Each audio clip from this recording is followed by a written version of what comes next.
ఈరోజు రాష్ట్ర వ్యాప్తంగా వైఎస్ఆర్సీపీ ఆధ్వర్యంలో ఈ అక్రమంగా జరిగినటువంటి డిఎస్సి మీద సిబిఐ ఎంక్వైరీ చేయాలని చెప్పి ఈ స్పోర్ట్స్ కోటాల్లో ఉన్నటువంటి అవకతవకల మీద ఎంక్వైరీ జరిపి నిజమైనటువంటి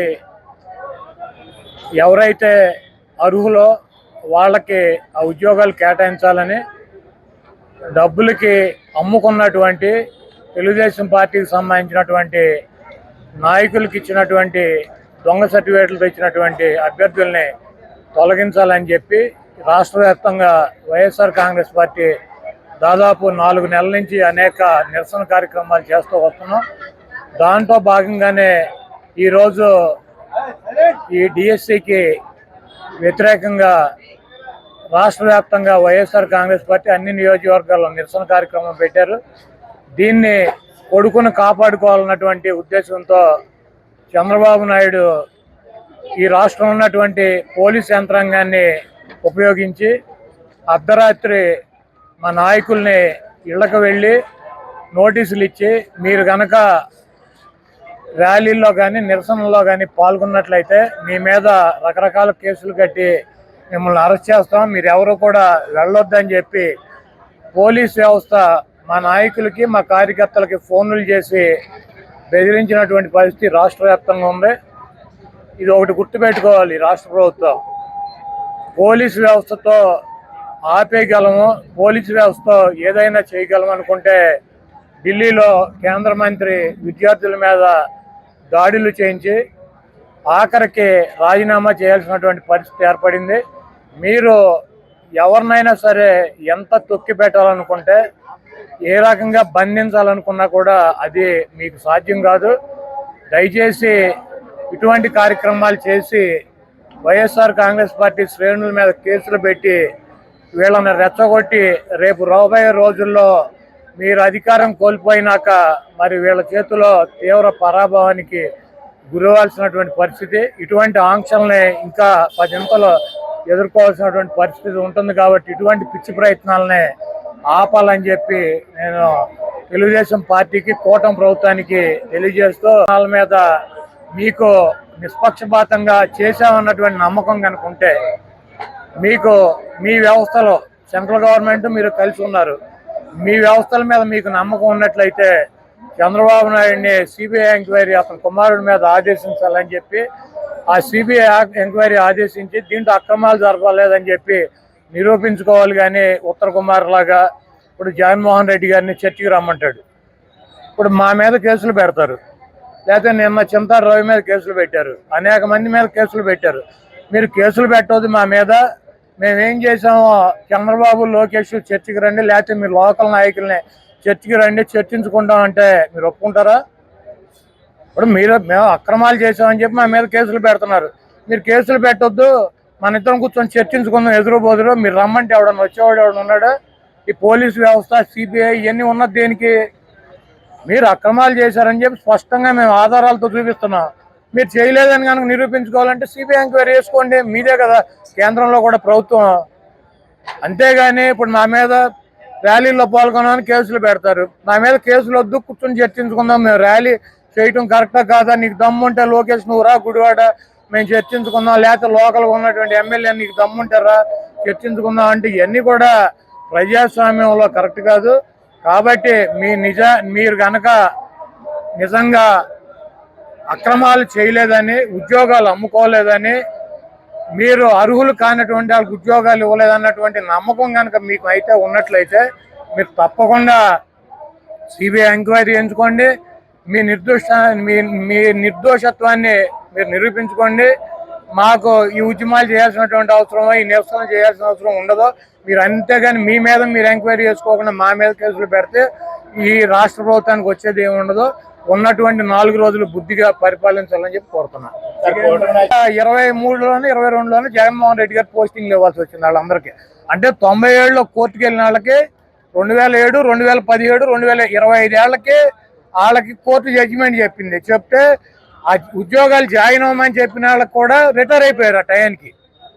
ఇప్పుడు కనుక కోర్టుకి వెళ్తే 25 ఏళ్ళకో 30 ఏళ్ళకో చేరుతుంది. లోకేష్ పదవి ఉండేది 2 ఏళ్ళు. వీళ్ళు ఉద్యోగాలు చేసేది ఇప్పుడు 35 ఏళ్ళు 40 ఏళ్ళు ఉద్యోగంలో జాయిన్ అయితే వీళ్ళు 20 ఏళ్ళకి రిటైర్ అయిపోతారు. ఈ రిటైర్మెంట్ అయిపోయినాక కోర్టుకి వెళ్తే తేలేటువంటి పరిస్థితి ఉంటుంది. ఎందుకు 6 నెలల్లో సిబిఐ ఎంక్వైరీ చేస్తుంది కదా, నీ ప్రభుత్వం ఉంది కదా, సిబిఐ ఎంక్వైరీ అయితే నీకేంటి లాసు? జగన్మోహన్ రెడ్డి గారిని పరిటాల రవి కేసులో ఇన్వాల్వ్ అయి ఉన్నాడని అప్పుడు ముఖ్యమంత్రి రాజశేఖర రెడ్డి ఉండగా చంద్రబాబు నాయుడు ఆరోపణలు చేశాడు. సిబిఐ ఎంక్వైరీ కోరలేదా చంద్రబాబు నాయుడు? ఆ రోజు రాజశేఖర రెడ్డి గారు సిబిఐ ఎంక్వైరీ కొడుకు మీద వేసుకోలేదా? నీకెందుకు భయం అని అడుగుతున్నా. నువ్వే కదా సిబిఐ ఎంక్వైరీ కోరి, నువ్వు కూడా కోర్టుకు వెళ్ళిపోయి ఆ రోజు నువ్వు సిబిఐ ఎంక్వైరీ జగన్మోహన్ రెడ్డి గారి మీద ఏమని రాజశేఖర రెడ్డి గారిని ముఖ్యమంత్రిని ఎందుకు కోరావు? ఆ రోజు నీకు ఒక నీతి, ఈ రోజు మాకు ఒక నీతే. ఆ రోజు రాజశేఖర రెడ్డి గారు మగాళ్ళగా కొడుకు మీద సిబిఐ ఎంక్వైరీ వేసాడు కదా, సిబిఐ ఎంక్వైరీ వేసుకున్నాడు కదా. ఇప్పుడు నీ కొడుకు కూడా మీద అక్కడ వేసుకో, నువ్వు సిబిఐ ఎంక్వైరీ వేసుకో నువ్వు. అంతేగాని ఇవన్నీ అదే ఏడుతున్నందురా అంటే ఎక్కడదాకా అన్నట్టు కోర్టుకి వెళ్ళమను, లేదా కూర్చొని చర్చించుకుందాం. ఏంది చర్చించుకునేది? నువ్వు అక్రమాలు చేసి అవినీతి చేసి నువ్వు మామూలుగా నీ మీడియా నువ్వు బొకాయిచ్చేస్తారు.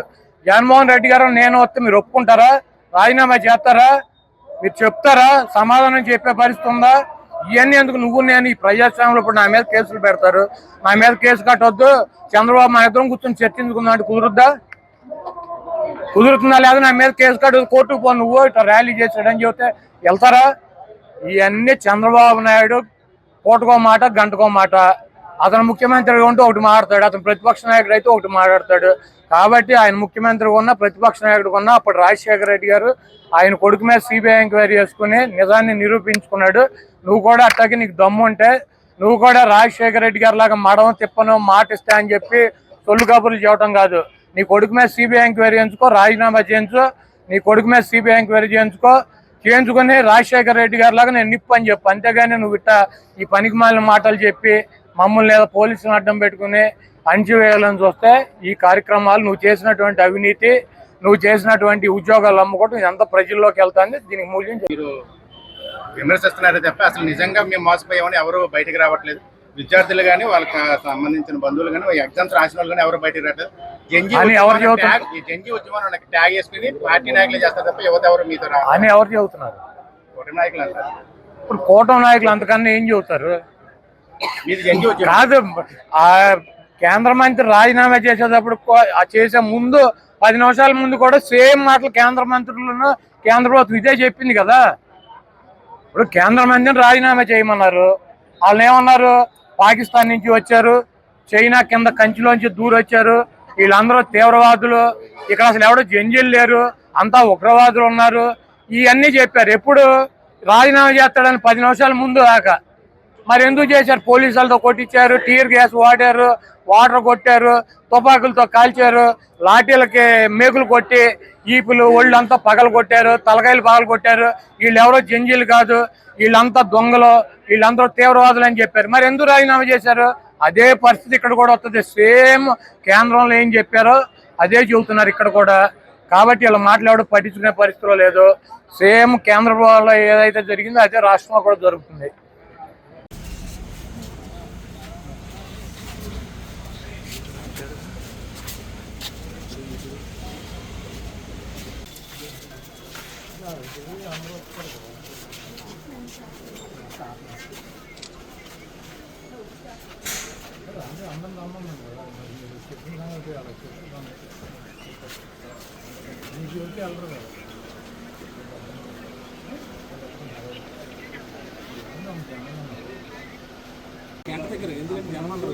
అందరూ వచ్చారు కదా, ఏమి జరగదు. 10 నిమిషాలు సాగర్ ఉండగా ఏమి జరగదు. ఏ ఇది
Hey!